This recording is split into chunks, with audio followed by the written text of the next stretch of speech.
On today's Locked On Thunder podcast, Isaiah Joe explodes in this game for 7 3-pointers, but it wasn't enough. The Thunder crawl back from 19 points, grow a 15-point lead, but lose in overtime to the Nuggets. What lessons can be learned from this game? We'll talk about it on Locked On Thunder, on the Locked On Podcast Network, your teams every day. You are Locked On Thunder, your daily Oklahoma City Thunder podcast. Part of the Locked On Podcast Network, your team every day.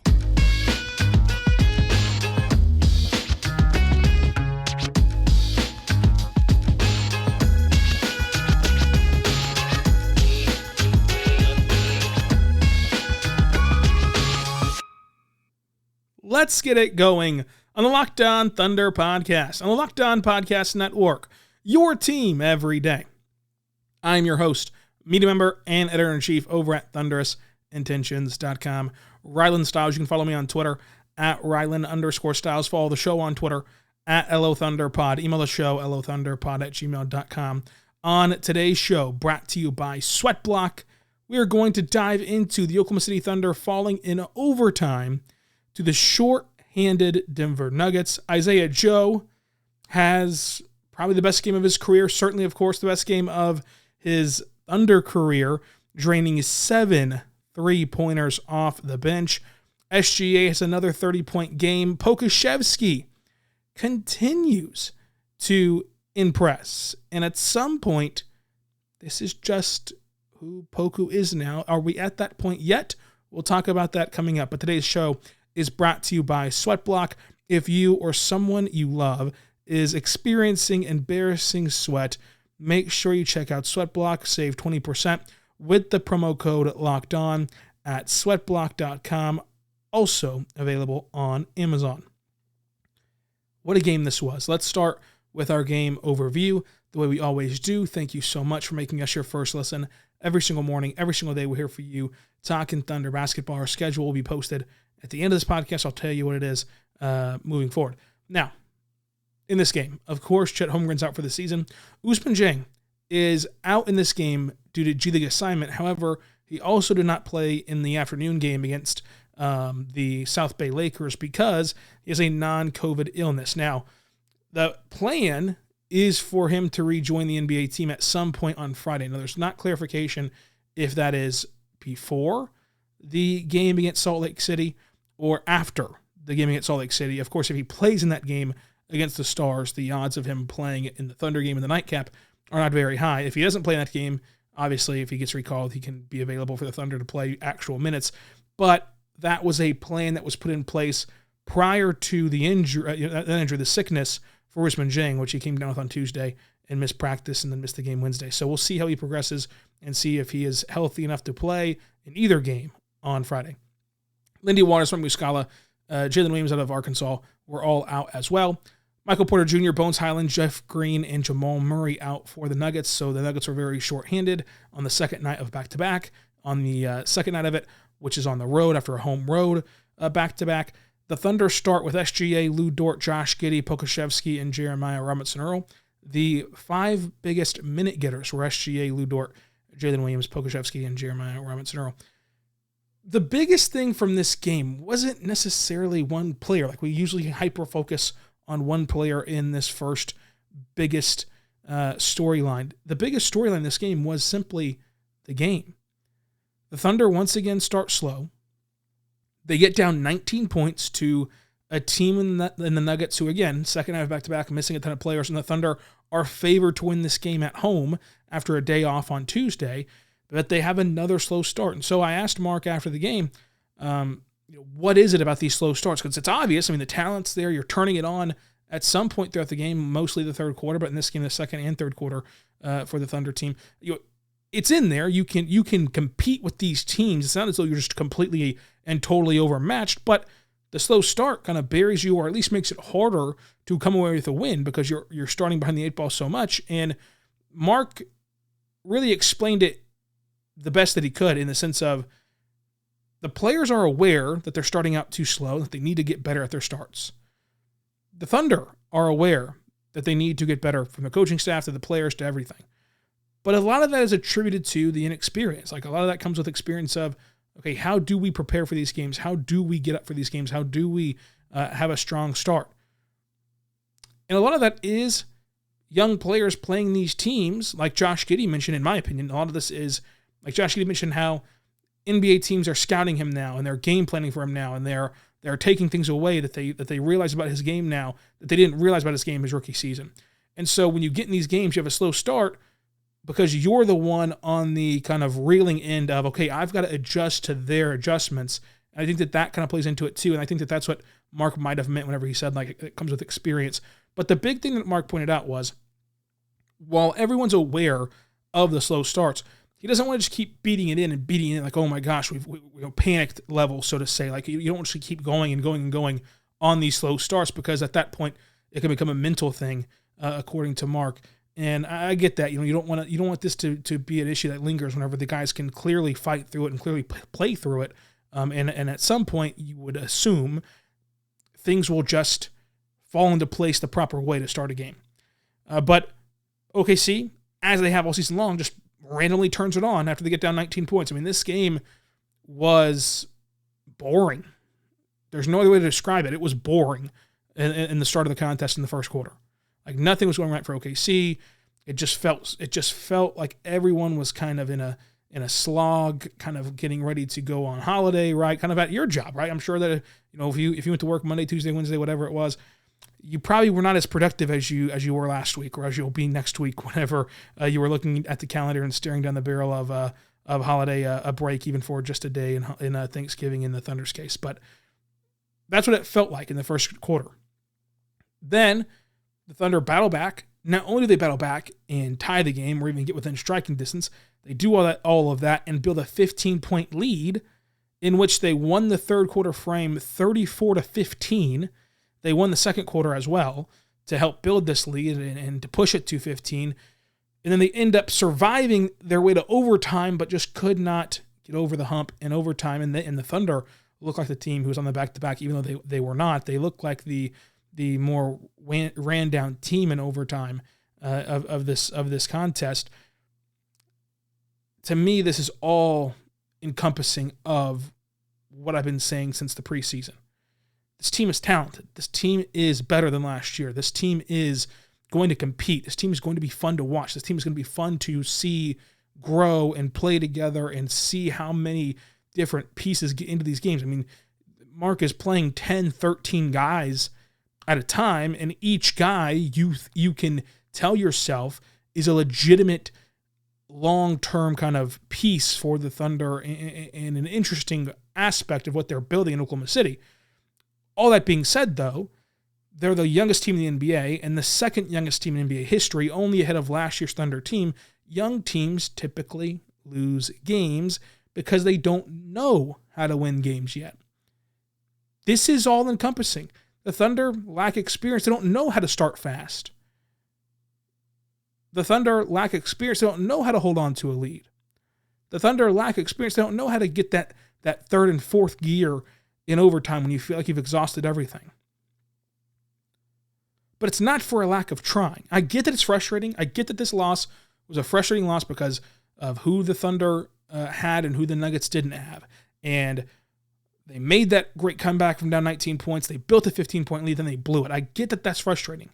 But it's not as though the Thunder are just sitting on their hands and watching this happen. They're a young team that's losing games because they're young, but they're still trying to improve.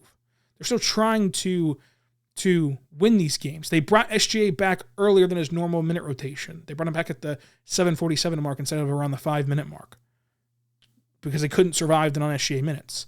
They tried different lineups. They tried full court pressure. They tried trapping. They tried everything. And it mustered 2 lead changes, 3 times tied. The Thunder even shot 45% from 3. This is a team that does not shoot well from 3. They shot 45% from 3. They won the turnover battle 17-9. The Thunder had the advantage in the fast break points 16-3.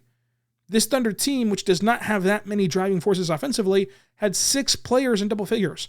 And even Mark got a technical foul in this one. A technical foul that fired up the team, fired up the crowd, and he explained after the game he thought was warranted because of the fact that he called it a cumulative frustration.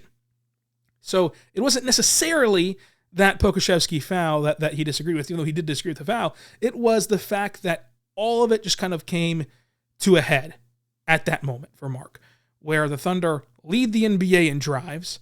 They lead the NBA in paint touches by 10 times the second place team. He said that it's like 89% of the fouls or 69% of the fouls, whatever it was, happen in the paint. The Thunder are in the paint more than anybody.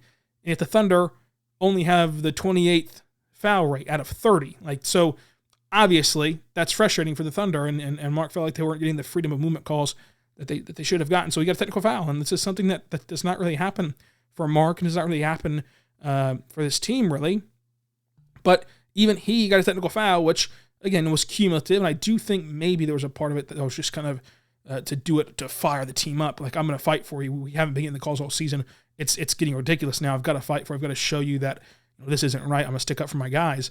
And it worked. It fired them up and everything, but this team rat-a-tat-tatted through the Rolodex of solutions, and none of it was the perfect fit yet. They haven't found that perfect temperature of porridge yet as a young team, but eventually they will.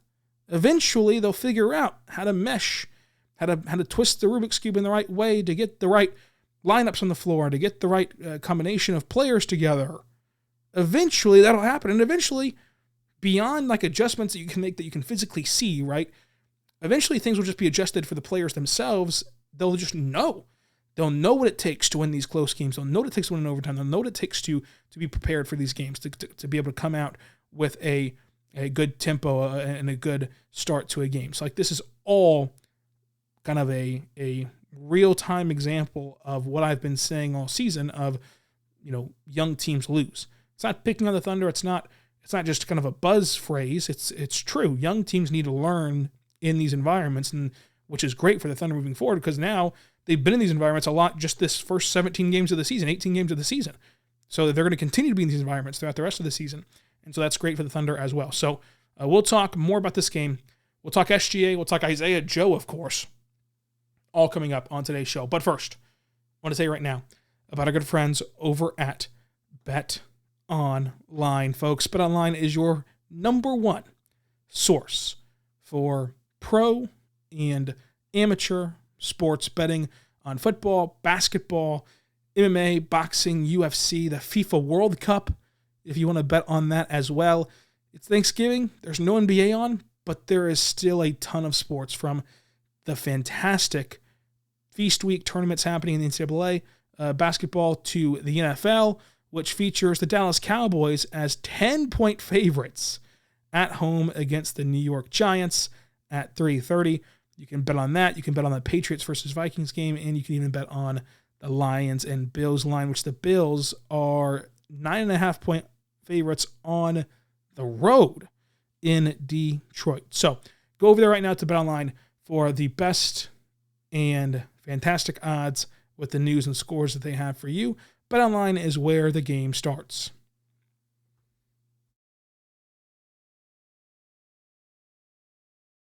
We are back on the Locked On Thunder podcast, on the Locked On Podcast Network, your teams every day. I am your host, Rylan Stiles. You can follow me on Twitter at Rylan_Stiles. Follow the show on Twitter at LoThunderPod. And we're diving into SGA just being incredible. He plays 42 minutes, scores 31 points, gets 7 rebounds, 11 assists, 2 steals, a block. He went 14 for 14 at the free throw line. 14 for 14, which matches a career high in free throws made, by the way. 1 for 4 from 3. Shot 40% from the floor. Was incredible in the mid-range as expected. Was incredible as a rim finisher. Did a great job of spraying out and finding his teammates and being that facilitator with those 11 rebounds. Nothing about those 11 rebounds were jaw-dropping or just pearl clutching. Nothing made you fall out of your seat. And I say that in a good way. It was just good decision-making. It was just a nice pass. It was repeatable. For from Shai's perspective. And you hope it's repeatable from the players he's giving the ball to, that they can also convert on their end of the bargain. But it wasn't as though the Thunder just got lucky with SGA throwing a behind-the-head pass that cut through two defenders. No, it was just Shai making the right read, the right decision at the right time, and the Thunder rewarding him for it. So that's how he got his way to 11 assists.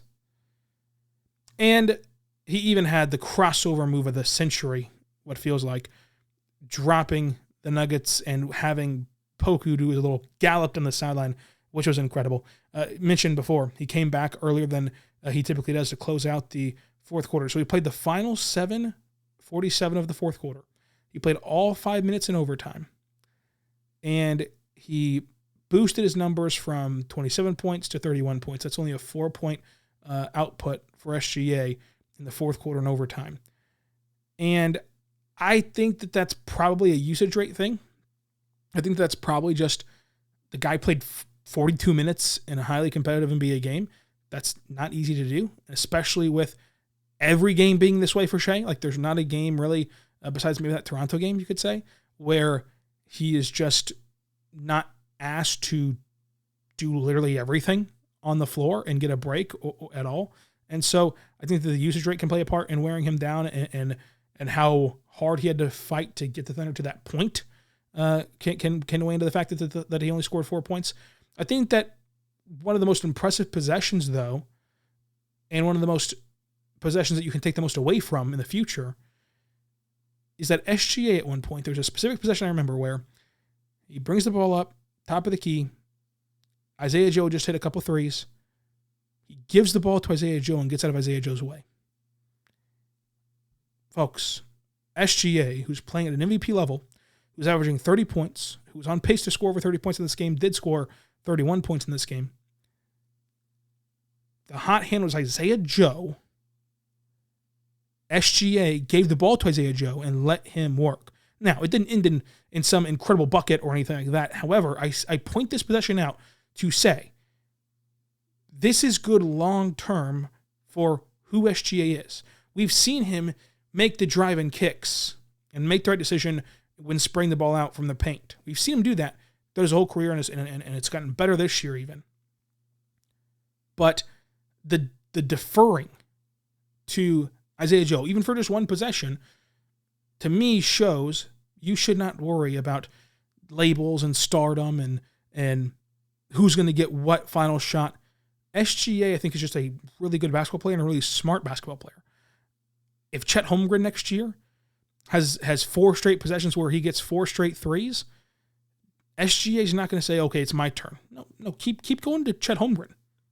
If it's Chet Holmgren's night to score 37 and I only score 25, I think that SGA is fine with that. And it was only one possession. I don't want to blow it out over proportion, but I think that if he's willing to give Isaiah Joe a heat check whenever he doesn't have to, he'll be fine deferring to Chet Holmgren in certain instances, deferring to Josh Giddey in certain instances, whenever it is their heat check moment, like it was for Isaiah Joe tonight. I think he just understands the gravity of every moment that he plays on the floor. And so it goes back to what I was saying last week.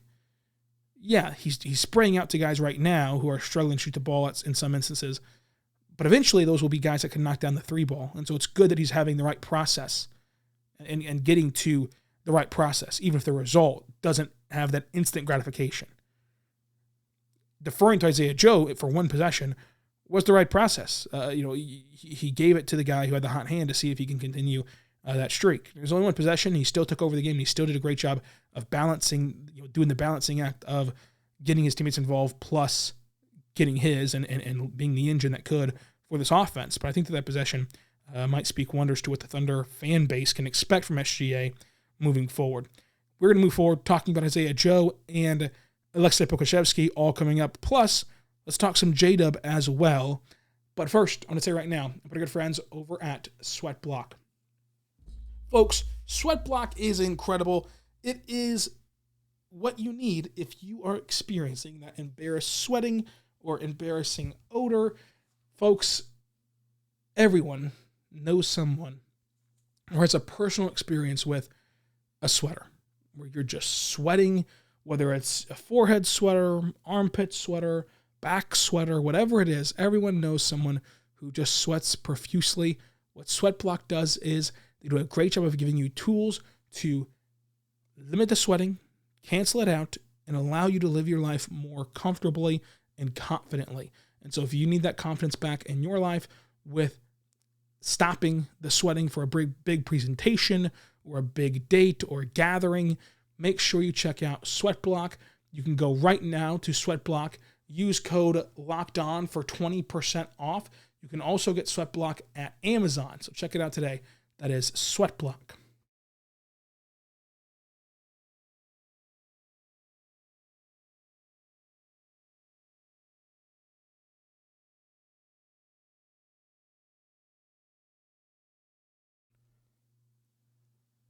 Let's get it going back on Locked On Thunder on the Locked On Podcast Network, your teams every day. We're here for you, talking Thunder basketball every single morning, every single day. So now, let's talk about Isaiah Joe. Are you kidding me? I don't think that we give enough credit. It's easy, right? If you stay ready, you don't got to get ready, right? Saying that. And that's his job. Like it is his job. But folks, sometimes you do your job so well that you deserve credit. I know it's his job. I know he's paid millions of dollars to stay ready. But it's incredibly hard just for your body alone to be playing 7 NBA minutes here and 16 NBA minutes there and 32nd NBA minutes here, and then tonight be asked to play 21 NBA minutes in a highly competitive game, in highly pressurized situations, taking shots to tie the game, taking shots to take the lead, and drained 7 three-pointers on 10 attempts. Grabbed 2 rebounds, getting assists, 17 points. The last 3 that he made, in this, or second to last 3, whatever it was, where Poku goes over, saves a loose ball, tips it down to him, and then Isaiah Joe, just in one motion, gets the Poku tip, resets, pops it up, and hits the 3 before the defense can react. Like, that is just a level of shooter that the Thunder have rarely ever experienced, if ever. On the defensive end, he took a charge, right? He plays hard on that end of the floor as well. He shot 70% from 3. And again, I just don't think that people will give it enough credit besides just throwing the blanket statement out there of stay ready, don't got to get ready. They're millionaires. They have to do this. To go days where you don't play at all, days where you play 30 seconds in the first half to end it, and that's all you play. Days where you play 7, 16 minutes, 17 minutes here and there, to be playing 21 minutes that are impactful, that are competitive and not garbage time or anything like that, like competitive games where both teams are trying their hardest and everything is feeling as though the game is on the line, is a big deal. Jalen Williams also played like a big deal from Santa Clara. 16 points, ties a career high. He is not scared, which is the biggest takeaway from him. He took the shot to take the lead, buried it. Like, he does not shy away from the big shots. In fact, not only is he not scared, he's not hesitant. If you pass him the ball down 3 at the 3-point line, he's going to shoot it. He's going to take the 3. He's not going to double clutch it. He's not going to ball fake one. Like, he's going to shoot. He's going to shoot. That's a huge mentality to have, and a good mentality to have as a young player. 16 points, 1 block, a rebound. Got to the line 6 times, which is great. It shows how hard he's going to the rim and putting pressure on the rim and drawing those fouls. And you know that I always love to look at guys' free throw attempts, because I think that, of course, puts you in a new tier, right? From 5 points a night to 10 points a night, 10 to 15, et cetera, et cetera. 6 or 6 here tonight for Jalen Williams. And then 2 for 3 from 3. Mentioned the big shot, including the go-ahead 3. That was awesome from him. And then Aleksej Pokusevski continues to play well, and it's fun to see how the NBA is adjusting to him. Watch how hard guys are closing out on Poku at this point. Like, there was a moment where Poku was 2 steps behind the 3-point line, and the Nuggets defender is racing over to him, so much so that they over-pursue him, fly by him without Poku even doing a ball fake, and then Poku just is able to manipulate the defense that way and knock down the shot. 2 for 4 from 3. A jumper that's becoming a real threat, and at some point, I don't think it's right now, but at some point this goes from a fun little story to, yeah, this guy's kind of a shooter. This guy kind of has it. right? He's shooting 47% from the corner three. Like, this guy kind of can knock those shots down. I think that it's already getting there. Of course, there's still a huge ovation for Poku whenever he breathes in Oklahoma City, but it's getting less and less walk-on-y, right? Remember last year and even earlier this year, preseason, first couple of games, if he ever touched the net on a three, the crowd went wild. Like he was a walk-on at Kansas playing the last 40 seconds of a blowout win over Oklahoma State. Like, the crowd just went crazy. But now it's just a normal reaction to a three-pointer. It's more normalized for Poku to hit that three. 13 points, 3 assists, a steal. I want to mention this too. 3 blocks again. One of the best shot blockers in the league in terms of blocks per game and everything like that. But I want to point out, Poku is really hurt with that ankle. Like, that ankle really hurts. So much so that it needs to be wrapped up when he's on the bench. We oftentimes will make a big deal out of it whenever an older player, maybe like Russell Westbrook, has the huge ice packs on his knees on the bench. Like, Poku has to wrap up his ankle whenever he's on the bench. Like, that's how hurt he is. That's how much attention and treatment that it needs. And to still have the bounce to go get 3 blocks and the length and knowing how to use your length is incredible for Poku. 62% from the floor and only 1 turnover. I mean, I'll use a mark line. If you told me that Poku could play a game in which he could get 3 blocks, you could have 3 assists, you could have 13 points and nail 2 threes, but only have 1 turnover, you probably need to do a sobriety test for me this time a year ago. Jeremiah Rumpster also looked good. The big thing for me for Jerry was his 3-point shot is getting better in terms of hesitation. And now, it's still not perfect. There was still a moment in this game where he double clutched and lost the opportunity to shoot a 3. Did not do that the next time and actually made it over his defender. But he's getting more faith in that 3-point shot, and you're seeing the percentages rise this season. So it's been something that I've been following since he was drafted, because I've been dying on this hill of he can shoot. Now he's finally shooting it well in the percentage category and not just in the how pretty it looks category. Denver covers the spread. They were +1. OKC, of course, -1, did not cover.